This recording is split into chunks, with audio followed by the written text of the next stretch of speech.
At it again. We got to talk about black voters once again. I'm telling you, I missed out on a lot, man. I'm sorry. I'm sorry. Your boy was sick. I couldn't help it. I got hit with some type of stomach bug or something, man. I don't know, but sheesh. Goodness gracious. 0 out of 10. I do not recommend. Do not know where that came from or where, it can go back to where it came from for all I care. But anyway, we are back. And we got to talk about ABC News because they recently had some black folks on a panel, and I don't think it went the way that they expected it to go. Like, share, comment, and hit that subscribe button if you are new. And let's dive in. Former President Trump has been courting black voters, some of whom have started to reconsider their support for President Biden. But Trump's comments on Friday at the Black Conservative Federation Gala in South Carolina is leading to controversy, with some calling the remarks racist. Take a listen. And a lot of people said that that's why the black people like me, because they have been hurt so badly and discriminated against. And they actually viewed me as I'm being discriminated against. It's been pretty amazing, but it possibly, I don't know, maybe there's something there. That was said in front of hundreds of black conservatives. What was their reaction? We're joined now by 4 black Republicans who were all in the room. Abdul Ali, Operations Director at Frederick Douglass Foundation of North Carolina. Tia Bess, National Director of Engagement for Moms for Liberty. Kevin McGarry, co-founder of Every Black Life Matters. And Sharice Lane, a student at Florida A&M University. Thank you all so much for joining us. The Federation just responded saying in part, black Americans are waking up to the reality that the Democratic Party has taken advantage of them, and the media and the party are terrified. Our community supports the policies of President Donald J. Trump and knows full well that life was better 4 years ago under his administration. No amount of media deception or liberal race baiting will sway the minds of black voters who will cast their ballots this November for safer streets, a better financial well-being, a secure border, and a complete rejection of Joe Biden's disastrous tenure. So you all were all there. A quick show of hands. Do you believe his comments were in any way racist? Nobody.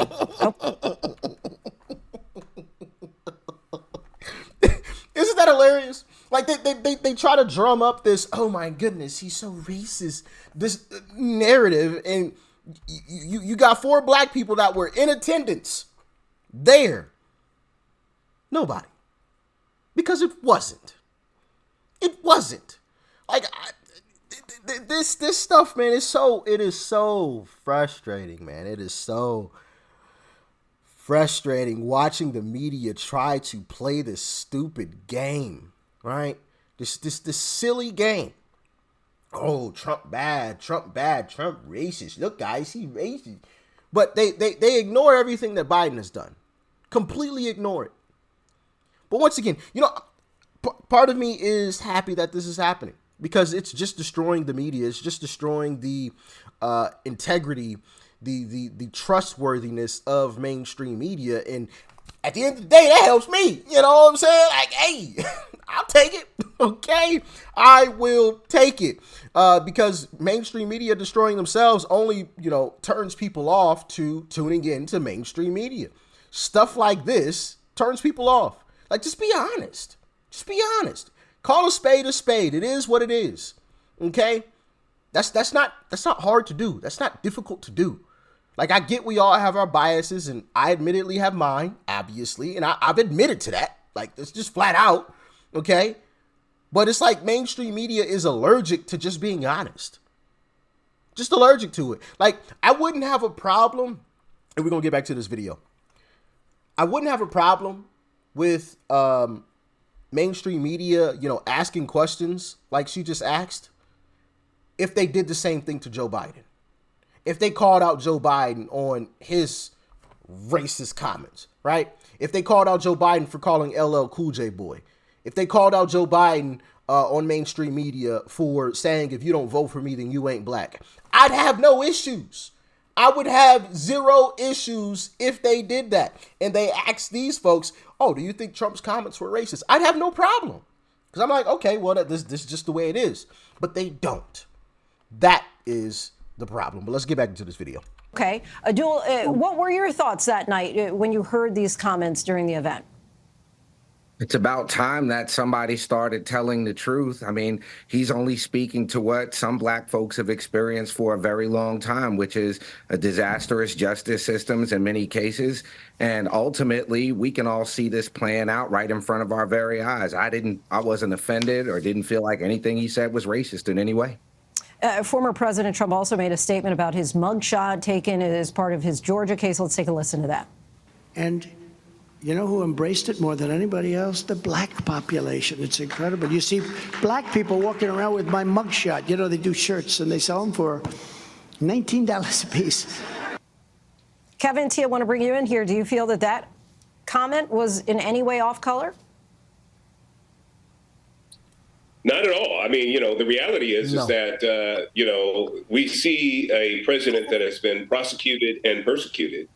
And a lot of people in the community, especially in the black community, who have felt that there's multi-tiers of justice, are seeing that played out in front of their very eyes. And they're saying, yeah, I can relate to this guy. This guy is going through some things that either myself or my family have gone through. And this is a very relatable moment for a lot of people. So seeing this mugshot as a big, to the media and to the political pundits it's a big deal, and it really does resonate within the community. Tia, want to get your comments there. Well, no, I agree, especially coming from an education perspective. He didn't say, if you're not black if you don't vote for me. He was talk that talk, girl. Talk that talk. Trump didn't say that. Biden did. But y'all folks in the mainstream media, y'all dishonest folks in the mainstream media, y'all don't want to talk about that. Y'all don't want to mention that. But y'all want to mention, oh, Trump said, oh, black people feel like they can relate to me because of what's happening to me. Y'all want to talk about that and say he's racist because he said that, but y'all don't want to mention, an old white man said, if you don't vote for me, then you aren't black. An old white man said that I'm not black. Y'all don't think that's racist? But y'all think Trump saying black people feel like they can relate to me is?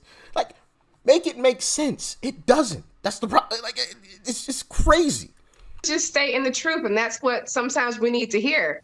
For too long in politics, we've been lied to, and we need to hear the truth and have someone that we can relate to. Me personally, I don't think that's necessarily relating to blackness, but I do think that a lot of black people have gone through the criminal justice system, and it has been unfair to them. And I think that's what he was saying. Adul, you've said that you focus more on Trump's policies than what he actually says. But as we saw when he was president, his words do have tremendous power, even fluctuating the stock market just minutes after he'd speak. Do you think that his words shouldn't matter? His words absolutely do matter, and I'm less concerned with something said in jest, and I'm more concerned with the fact that we had a president who actually took on criminal justice reform with the First Step Act. And unlike the Biden administration and the Democrats, he set forth a platinum plan for black economic empowerment, something we've seen nothing of the sort from the Democrats. Kevin, your thoughts as far as, do you feel that there have been some policies in the past, well, while he was president for 4 years, that black people benefited from?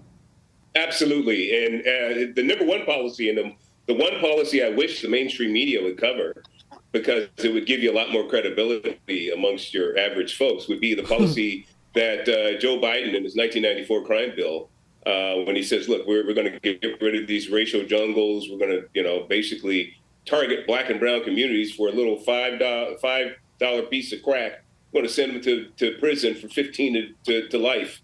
And this has been going on. President Trump came in and saw the injustice that was perpetrated on the black community, especially. It was targeted. And he said, no, we're going to dismantle this. According to exit polling, former President Trump saw a 5% increase in the black vote from 2016 to...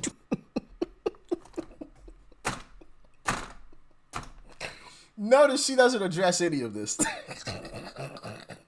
Have y'all caught that? Didn't address anything that he just said. Nothing. Which, hey, man, I mean, whatever. It is what it is, you know. It is what it is, you know. perpetrated on the black community, especially. It was targeted.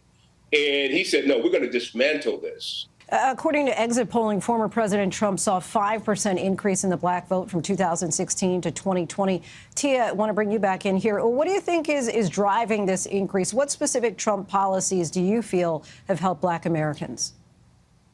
Well, I mean, I'll start with myself. I was a Democrat for all my life, my entire family, but it was around COVID time when I started paying attention to policies being made. Like I started paying attention to when Trump and other politicians were listening to the parents, the people who really had voices that matter. Because if you look at the media now, no one's paying attention to the parents and what we need. And just because I'm a black parent doesn't mean that I care less about my child. Doesn't mean that my opinion should not be heard. So there have been a lot of policies that, Trump has been supporting within the parental rights system. And anyone can answer here, kind of a jump ball. Final question. What do you think about the media response, the noise, and some of the comments made as a result of the controversial remarks, if you will, that Donald Trump said over the weekend? And I'm also curious, is there anything that Donald Trump could say that would stop you all from voting for him? For me, I would say that it's more so about policy and action instead of just talking. Someone can talk a good game all day. They can appeal to black voters if they want to, but it's all about policy and what you're doing that really stands out to me. Like, for instance, there are two big policies that I agree with that he has passed, such as things on school choice. I'm pro-school choice, and I'm also anti-illegal immigration. I think that it does disproportionately affect black Americans. And I think that a lot of my counterparts would agree with. And I say that because those people are being sent to black communities. They're being sent to our hoods, our neighborhoods. Anyone else? Well, if Trump came out tomorrow and said, I want an unlimited open border, if he came out tomorrow and said he was in favor of late stage abortion, if he came out tomorrow and said he doesn't think black people have the capacity to succeed in this country, then I wouldn't vote for him. But chances are he won't be saying those things, and chances are I'll be supporting him. Sharice, Tia, Abdul, Kevin, we thank you so much for this lively and spirited conversation. Appreciate it. Well said, my brother. Well said. And she tried to get like a gotcha. Is there anything he could say that would get you to stop voting for him? She expected them to say, oh, absolutely not. But no, I love the way that the gentleman there at the end answered it. Of course, if he said, I want open borders, absolutely not. I'm not voting for you. I ain't voting for Biden either. Because we see what Biden wants. He tried to legalize it with the border security bill, right? Border security bill. We're going to allow all these people just to flood across, but it's going to be legal now. Man, it's honestly incredible the games that Democrats play. It really is. It makes me jealous. And I think I've said that before. It really does make me jealous to see the strategy and the gamesmanship that the games, I should say, that Democrats play and employ with all of this stuff. Bro, Democrats, as much as I dislike them, they are very strategic. Very strategic. Like they are good at making it look like one thing, but actually doing another, and using language in certain ways. Like they'll repeat a certain line to get it stuck in people's heads, and they'll all repeat the same thing. Bro, I wish Republicans did the same thing. Like it's just so annoying to watch, because that's the only reason that Democrats can compete with Republicans, is because they're so strategic. And Republicans, well, there's some rhino Republicans that we need to get out, but true Republicans, it doesn't seem like we're very strategic at anything. We're just better than those guys, and hey, just vote for us, And I'm like, yo, they're playing games. They're putting up smoke screens. Like, you got to do the same thing, or like put up some fans so you can blow the smoke out the way or something. Like, do something. I don't know, man. Do y'all get frustrated like seeing the games that Democrats play and then seeing Republicans like, it's just like, come on, y'all. Like, Democrats should not be able to compete with us at all. Like this should be a landslide every 4 years for Republicans. Every 4 years, it should be an absolute landslide. But It seems like we're always behind the 8 ball on everything. It's absolutely insane. I would love to know who's putting forth this strategy for Republicans and who's doing it for Democrats. Because the person for the Democrats has got to be some type of genius. I'm just, listen, I call a spade a spade. I didn't say I like their policies. I didn't say I like what they're pushing, but they've got to be some type of genius to be able to continually convince folks of these terrible policies. They have to be. They have to be. And the things that they do, I'm like, yo, why do Republicans think of that? Like, come on. What are you doing? You know? Like when I learned about, for example, when Democrats, and granted, I'm still new to politics, so for those of you that already knew about this a long time ago, all right, be easy now, be easy. But when I learned about when Democrats, they'll title a bill one thing, but in the actual bill, it'll be something totally different, like the border security bill. It wasn't even a border security bill. It was just legalizing, basically, the way that I interpreted it. It legalized what they are already doing at the border. That's it. It just legalized it. And it's just absolutely insane. They march around here, border security bill. Like, yo, that's not a security bill. Goodness gracious, man. Goodness gracious. Anyway, y'all let me know what you thought about this one in the comment section below. Like, share, comment, and hit that subscribe button before you go. Peace and love. I'm out.